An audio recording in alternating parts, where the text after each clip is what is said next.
Assalamualaikum student, I am your instructor Taiba Jabin and today we are going to discuss the course titled History of English Literature and our topic is Modern Poet Part 2.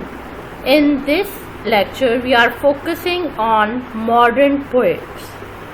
So far we have discussed the Georgian period and few of the other modern poets, but today's lecture will focus on these 5 things.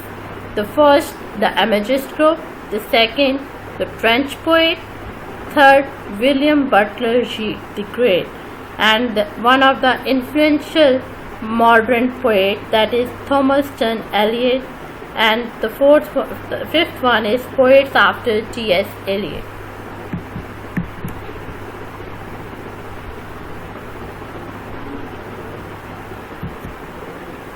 Before going into the detail of modern poetry, we are focusing on modernism.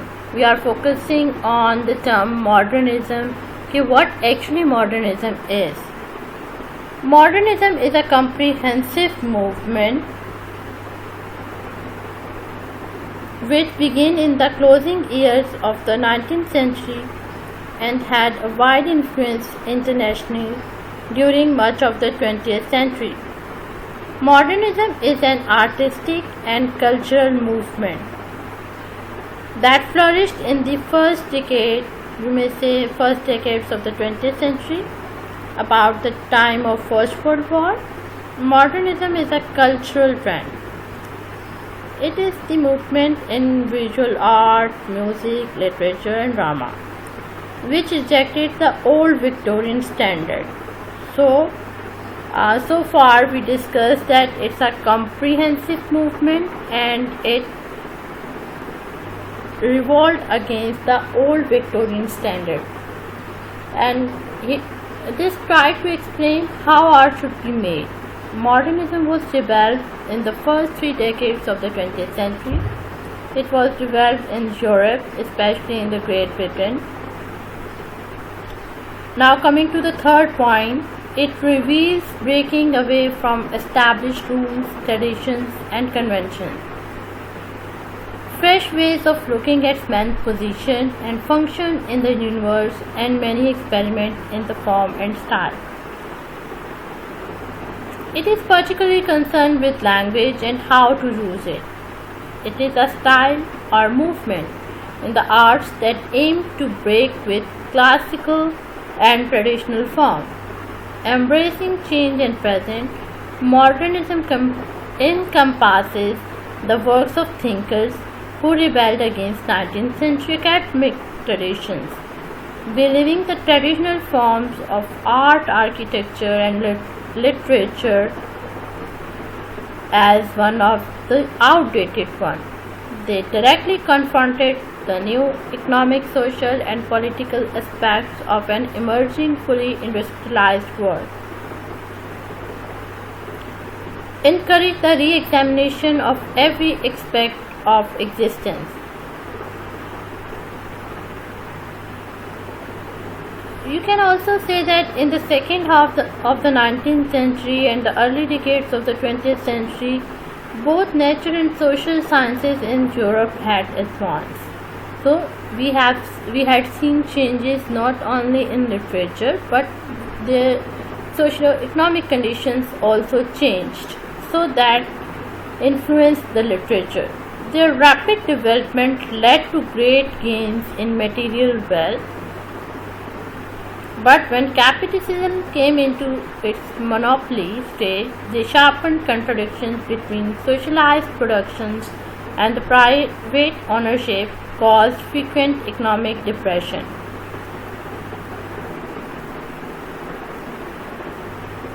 It also influenced by the First World War that brought tremendous catastrophe with it. So far it is concluded that modern writers believe that the traditional social, religious and political order had broken down. Economically, the World War marked the last stage of the disintegration of the British Empire. Britain suffered heavy losses in the war. Thousands of people were killed. The economy was ruined and almost all its former colonies were lost. People had economic and cultural problems. The writers did not believe in old and traditional values. They disturbed their readers by adopting complex and difficult new forms and styles. The rise of irrational philosophy and new science greatly influenced modern writers to make new explorations on human natures and human relationships, and even in poetry. Now coming toward the modern poetry. Modern poetry introduces new trends, especially the use of free verse. Modern poets rejected traditional meters, so they are going to change not only the style, not only the language, but they try to give new expressions, try to innovate new verses, new rhymes. It's a total revolution against the conventional ideas and forms of the Victorian poetry. Poets were full of tension and anxiety, as modern age is also called as the age of anxiety, so they are portraying their inner feelings in a very modern way, in a new way. Poets reject traditional meters, they mix colloquial language with elegant phrases and quotations from earlier poems. The two wars and impending danger of a third have cast a gloomy shadow on much of the poetry of the 20th century. In spite of material prosperity, poets were full of tension and anxiety, which are almost an inseparable features of modern living. Add to them the disappearance of religious faith and disillusionment is natural in modern poetry. So, when we are going to explore the features of modern poetry, we have seen many traditional poetic dictions and even regular meters have been discarded almost completely. Though rhymes have almost gone, rhyme free from the artificial demands of metrical regularities is still used. A language with a flow and forms of common speech is mostly employed. Free verse is the most usual mode of all serious poetry of today. In the 20th century, many experiments have been made on the technique and diction of poetry. So now coming toward the first subtopic, that is the images. Images group of people or poets. You may say that poets in England and American between 1909 and 1917 and more probably extended from towards 1920, and who believe that poetry should employ the language of common speech.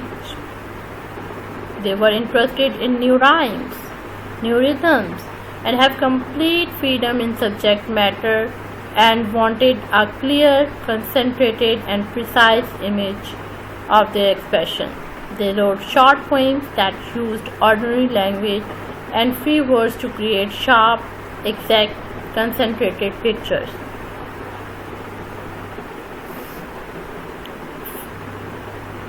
Now we discuss the imagism. During the modern era, writers broke from traditions by coming up with experimental writing techniques like imagism, name given to a movement in poetry. Began in 1908, and the aim was to clarify the expression through the use of precise visual image.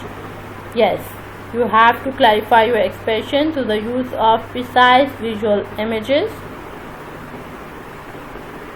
The imagism as a movement is often credited to have started with G.E. Hilmi, who created the Poets Club in 1908.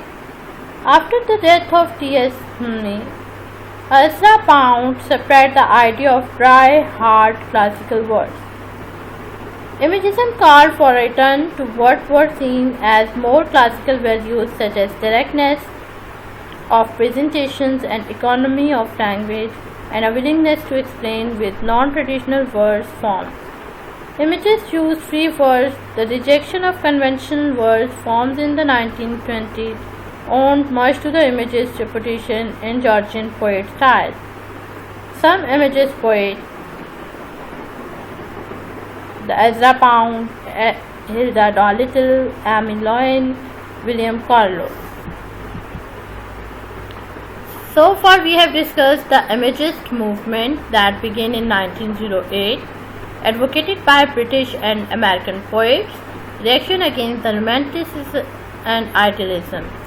Paint a picture without using a lot of complicated words. Some Imagist poets, Ezra Pound, Hilda Dolittle, Amy Lowell, William Carlos. Now toward the characteristic of Imagist poetry. Clarity of expression through the use of precise visual image. So, first characteristic and the silent feature is that your expression should be clear by using a very precise visual imagery. You have to use images in a very precise way. Secondly, reaction to romantic fuzziness and facile emotionalism. It's a revolt against all the old traditions, including the Romantic and the Victorian age. Third, direct treatment of the thing through presentation of an image. So, you are not going to elaborate things and you are not going to elaborate the language by using random words just to spread it, just to extend it, but direct treatment of the thing. In poetry, you are going to treat things, any idea, any emotion, anything that you want to discuss in your poetry, you must present in the form of an image. And what are the adjectives used, or what are used for it, or what are the quality of that image? It should be concrete, firm, definite picture. As already we introduced the term precise visual imagery. Fourth point is the suggestion. It's more like a suggestion, not a statement. You are not going to give the depth meaning or explanation of each and everything. You just give suggestions and avoid the extra elaboration of things and to make the meaning more meaningful. Then concentration. Concentration means you must be precise. You must be more presentable to make your things more concrete, definite and solid. So for this you have to avoid extra words or use words just for the sake of decoration. No, you have to stick to the main idea. You have to stick to your concentration, your directness. No need to give extra words that do not contribute to the presentation. And then the very important thing, the second last point, the creation of new rhythms. No, you are not allowed to use old traditions. Even the rhythms, the rhyme scheme, the tone, not only the style is changing, but you have to change the rhythms. You have to create your own rhymes. You are going to explore and invent new ideas regarding tone, then themes. Images use free words. Unlike the Georgian poet, the Imagists rejected the sentiment and discursiveness. Imagism called for a return of classical values such as directness of presentation, economy of language, and willingness to experiment with non-traditional verse forms. Now we are comparing Imagists with the Romantic and the Victorian poets. So it's a comparative analysis. Romanticists and Victorian poets try to express poetry as a means of self-expression. For them, poetry is a mean of expression by which we are going to express each and every idea. As far as imagists believe that function of poetry is not self-expression, it's a proper fusion of meaning in language. You are using words to give meaning, not to decorate it or not to give the self-expressions of emotions. Poems are basically considered as work of art. So it's important for the poet that he must dive after a kind of poetic statement, precise, passionate, profoundly felt, and desperately accurate. The images did not look upon the poet as a sweet singer. So for them, the images is not like a sweet singer to elaborate and to sing and to express meaning. You are not going to express yourself. You are giving the meaning in your languages. Use the language in order to build up the rich patterns of meaning. So you are using language not for your expressions, but to build up the rich patterns of meaning. Meaning should be solid and concrete. You are going to give the suggestions. You are not going to give the statements and to elaborate it, but to build up the rich patterns. Your meanings should be rich in everything and every aspect. When you are portraying any kind of idea, thing in poetry, the main focus is to build the meaning. You have in-depth meaning for your language. So this movement ended around 1920 because Imagism had come to mean anything that was unrhymed and irregular verse. So we can say it's a short period, but it's not like that.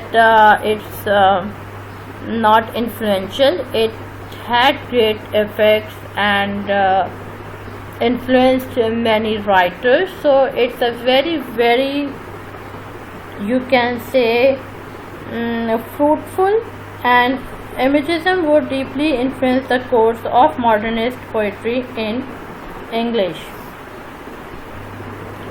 French poets. Now coming towards the second part.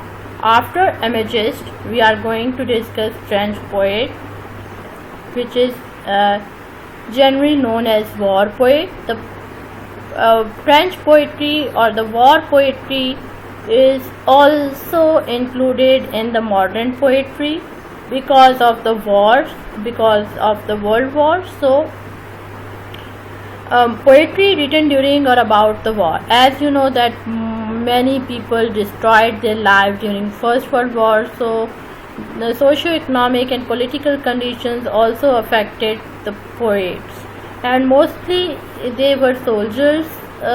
These poets mostly were soldiers or somehow influenced by the political circumstances that were prevailing at that time. So mostly they lived their life in the trenches, and so they are also known as trench poet. And this type of poetry is naturalistic and painfully realistic. It is more toward naturalism because they portrayed all those things which were there at the time of war. And the aim of this poetry is to awaken the conscience of the reader to the horrors of war. Background of the war poetry. As the First World War breaks out, a great number of young people die in the trenches. War was an honorable thing to do, glorified as a noble thing. Actually, the anti-war poetry, naturalistic and painfully realistic.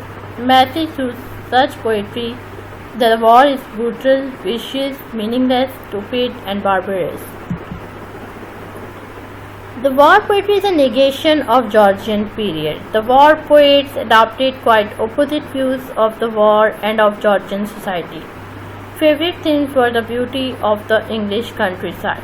devoid of poetic or philosophical tact, presented war as a noble flair.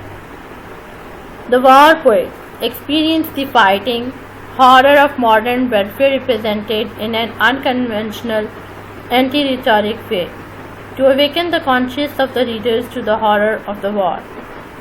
Explore what the war was really about, new ways to express terror or war. Some of the war poets were Siegfried Sassoon, Wilfred Owen, Robert Brooke, S.A. Rosenberg. So now I am going to review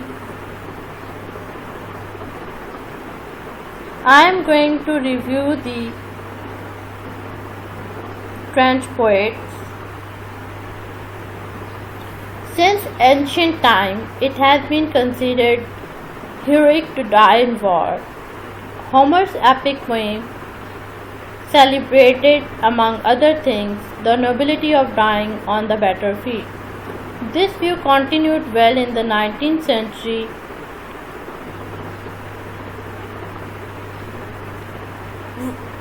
So, English poetry arose during the First War. Why do you think the response to war was in England as much in other European countries? It was enthusiastic because a lot of volunteers enrolled in the armed forces, some driven by a wish for glory and adventure, but most of genuine patriotism. But after a few months, the original braveness and enthusiasm disappeared and was replaced by discomfort and disillusionment. In England, it was first of all the voice of the young poet called war poets that first revealed the horror of what trench life or death by gas were like. What was the clear response to the war? So here the question arises, what was the early response to the war? It was a sort of deep romantic sense of patriotic duty. At first they considered as one of the duty to fought for their country, but as the war went on the attitude changed and the poets turned to a more realistic approach inspired by personal experiences of small and great tragedies of thousands of unknown people. The war poets realized what the war was really about. Poets abandoned the romantic vocabulary they had previously used and felt the need and new styles that could better mirror the harsh realities of war.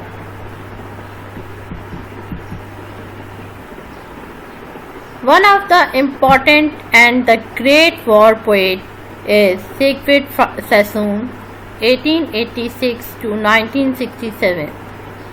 Sassoon was perhaps the most innocent of the war poets. John Hazelbridge has called Sassoon the ancient hero or the accidental hero. Born into a wealthy Jewish family in 1886, Sassoon's reactions to the realities of the war were all the more bitter and violent. He met and influenced one of the poet, that is Alfred Owen.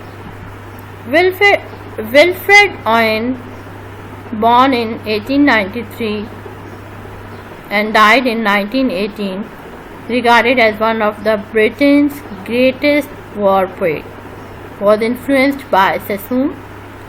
Owen's aim was to tell the truth about what he called the pity of war. In 1915, Owen enlisted in the army and in December 1916 was sent to France. He met some key literary figures of the time, including Robert Graves, Robert Ross, and H.G. Wells. The horrible violence of war turned Owen into a poetic genius. Third influential poet, the war poet, is Rupert Brooke. Rupert was born in 1887 to 1915, promising young poet.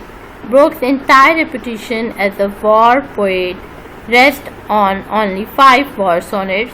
Rupert Brooke's best known poems were probably The Soldier and The Dead. Now I am going to read one of his poems, that is Dead. Blow out, you bugles, over the rich dead. There's none of these so lonely and poor of old, but dying has made us rare gift than gold. These laid the world away, poured out the red, sweet wine of youth, gave up the years to be of work and joy, and that unhoped dream that men call age, and those who would have been their sons they gave their immortality. Blow, buggles, blow, they brought us for our dearth. Holiness lacked so long, and love and pain. Honor has come back as a king to earth, and paid his subject with royal weight. And nobleness walks in our ways again, and we have come into our heritage. This is the poem The Dead by Rupert Brooke. This poem describes the lives and experiences of mankind and one will experience after death in the unbroken glory of God. The poem begins with a description of the kind of lives that one group of dead have lived. This group can be considered to be a specific collection of people or a metaphor for all those that have and will die. This gives the poem a universal theme related to any who read it. The poem is about the glorification of war and how dying in battle will be rewarded with honor and nobleness. It describes the dead as if they are lucky and wish to have done something so great as dying in battle. It also mentions how they have gave up everything they had, such as work and joy, unhoped serene, and their immortality. However, it says they have received rare gifts than gold.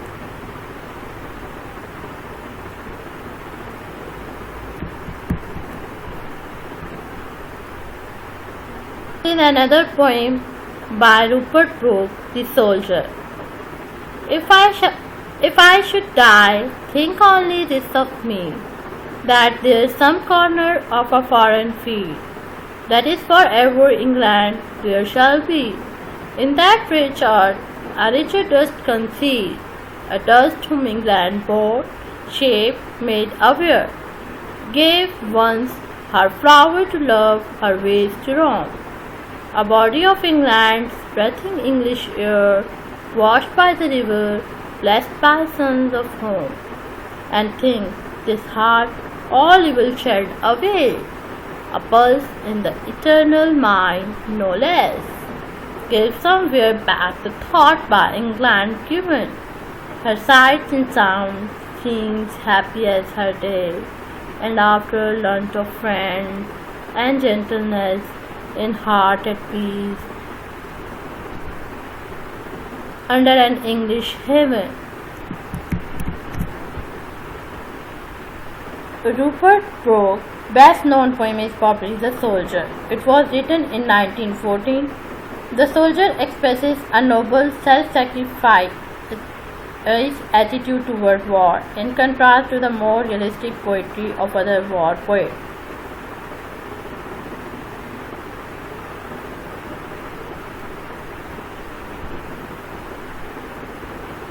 Now coming toward the next topic, and that is William Butler Yeats. William Butler Yeats was a famous Irish poet and also a dramatist. He was pioneer of the literary world in 20th century. He was also a member of Irish Senate. His high contribution toward English literature enabled him to win Nobel Prize in 1923, and he was considered as poet laureate. He was an Irish national poet and the leader of Irish literary movement.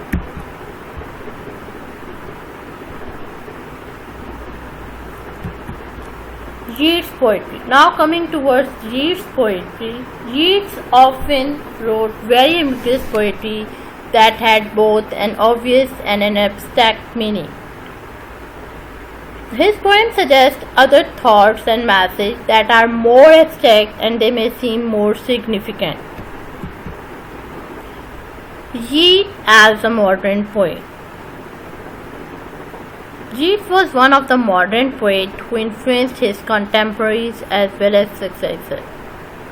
He was one of the renowned figure of modern poet and he definitely marked inspiration for others, for the upcoming poets also and for the successors also. He was a great dreamer, a thinker. He fell under the spell of the folklore and the superstitions of the Irish peasantry. He felt himself a stranger in the world of technology and rationalism. He was a realistic poet whose poetry was not realistic. He is a prominent poet in modern times for his sense of moral wholeness of humanity and history. Yeats was a realistic poet, though his early poetry was not realistic. His later poems, despite realistic accent, are not free from magic and the mysterious world. Yeats as a symbolic poet. So, there are so many dimensions related to Yeats. He used symbols extensively. He used different types of symbols in his poetry, and what's the purpose of using symbols? To give the depth in the meaning, to provide extra elaboration, and it's a kind of art also. This means that he used elusive imagery and symbols throughout his career. They were carefully woven into the pattern of the poem. So once he organized the structure of the poem, and then he used careful imagery overhead. So in most of his work you can see that they were carefully woven into the pattern of the poem. He uses these symbols to convey his inner sensations, his visions and his mystic experiences. So the entire focus on image or the symbols is that he used to convey his inner sensation, his vision and his mystic experiences. In his early poems, his symbols are elementary. They are not complex and thus they put no obstacles in the way of meanings. In one of his poems, The Wild Swans at Cooley, he used symbols extensively. The obvious meaning of this poem is that the flock of swans always fly together and never leave one swan behind. However, Yeats uses the symbol of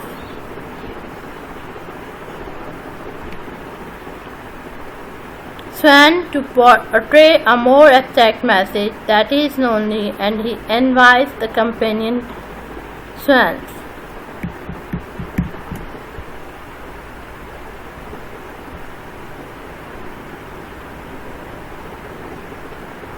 Major works of Yeats included. Some of his important later work include The Wild Swans at Cooley, published in 1917, A Vision in 1925, The Tower in 1928, and Works for Music Perhaps and Other Poems in 1932. Yeats passed away on January 28, 1939 in Martin, France. The publication of last poems and two plays shortly after his death further cemented him as a poet and playwright. Now coming towards the main author, or you may say the poet called Thomas Stearns Eliot, born in St. Louis on September 26, 1888. He joined Smith Academy in St. Louis and then the Milton Academy. His family was originally from New England. He began seeing his poems and short stories in print. His writing would occupy him for the rest of his life. He began courses at Harvard University in 1906 and graduating 3 years later with a bachelor degree of arts. He also studied at Harvard.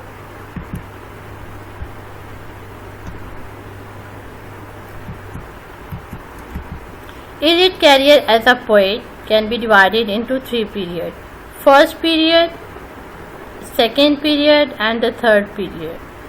So, first period, in which he wrote the love song of J. Alfred Prufrock in 1911. Second period, coinciding with First World War and culminating in The Wasteland in 1922. The third period coincide for the rise of Nazism and culminating in the wartime 4 quarters in 1943. Eliot as a modernist poet. He wrote poems as well as poetic style gave elements of the modern movement that was famous during his time. Modernism was viewed as a rejection of traditional 19th century norms, represented by orientation toward fragmentation, free verse, contradictory allusions. Modern features appear greatly in the work of Eliot. 2 of the most prominent poems where Eliot shows his modern orientations are The Love Song of Alfred Prufrock and The Wasteland.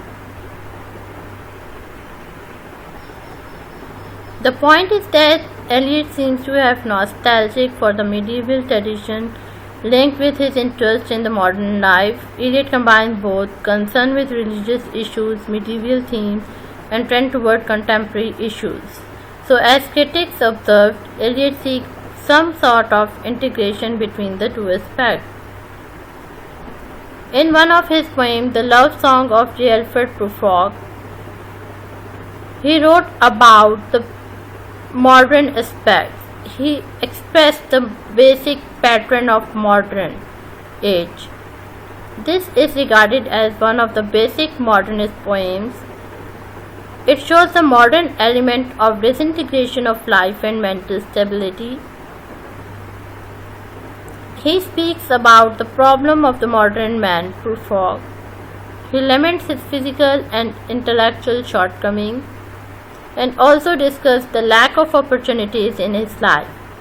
He understood to be either as a real place or a mental state reflecting the subconscious of the person.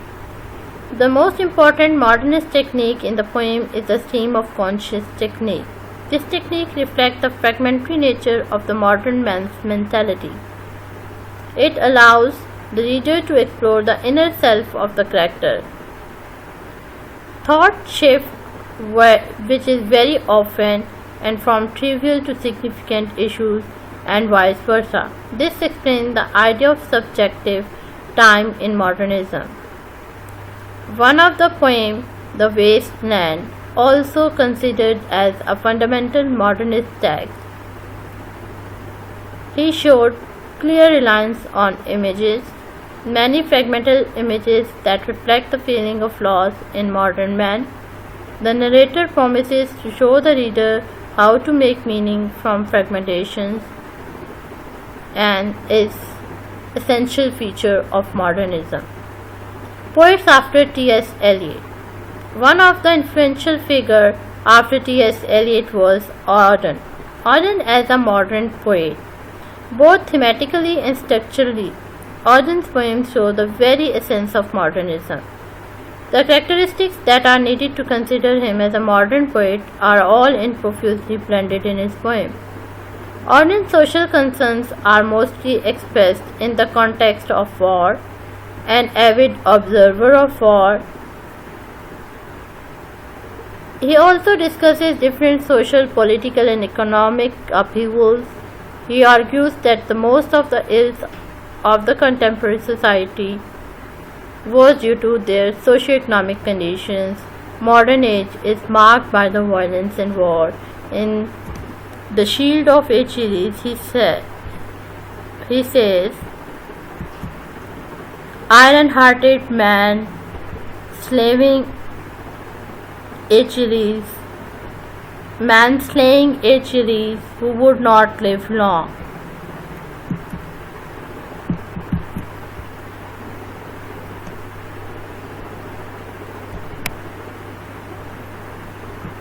Auden in his later poetry portrays many modernistic styles. He has given up the psychological economic diagnosis. He developed a more sober, contemplative and religious approach. The above-mentioned tracts indicate that Auden is a true modern poet, expressing the modernity through his poems. Next poet is Sir Stephen Spender. His reputation in the 1930s, he gained famous with poems expressing the political conscience-stricken leftist new writing of that period. Among important influences shown in his early volumes: Poems in 1933, Veena in 1934, Trial of a Judge. His reputation for humanism and honesty is fully vindicated in subsequent volumes. These are the few names of his poems: Dunes and Visions in 1942, Poems of Dedication in 1947, The Edge of Being in 1949, Collected Poems in 1955. Next, the Selected Poems in 1965, The Generous Days 1971, and Delphin in 1994. From the above, it was seen that from 1940 Spender was somehow perspective criticism, and his additional association with the influential reviews Horizon Encounter than he was as a poet. Spender prose works include short stories. This is one of the words, What I Expected. What I expected was thundering fight, long struggles with man, and climbing after continual strain. I should grow strong, then the rock would shake, and I rest long. What I had not foreseen was the graduated day, weakening the will, the brightening away, the lack of good to touch, the fading of body. Smoke before wind, corrupt, unsubstantial.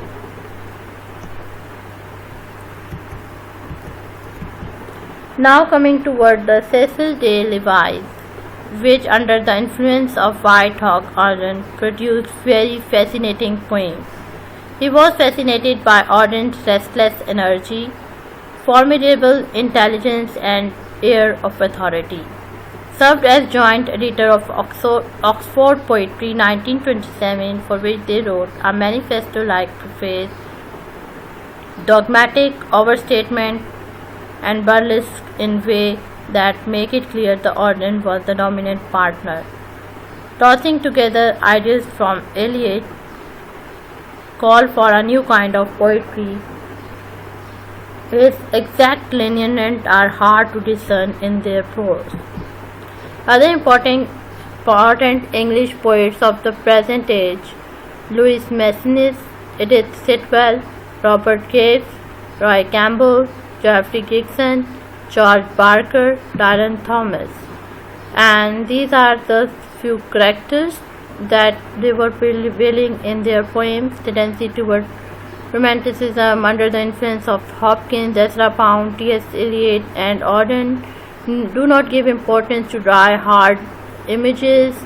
And Dylan Thomas was one of the popular poets of the young, among the young poets.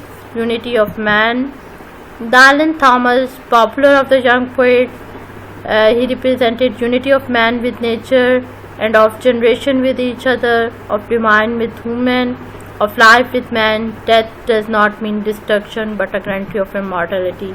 This is one of the work Dylan Thomas. I personally love that poem, and death shall have no dominion.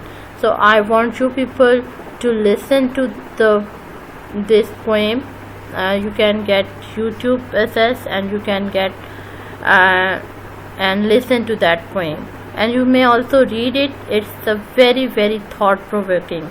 Death shall have no dominion. So it's about death, it's about what happened when you die. So it's very impressive.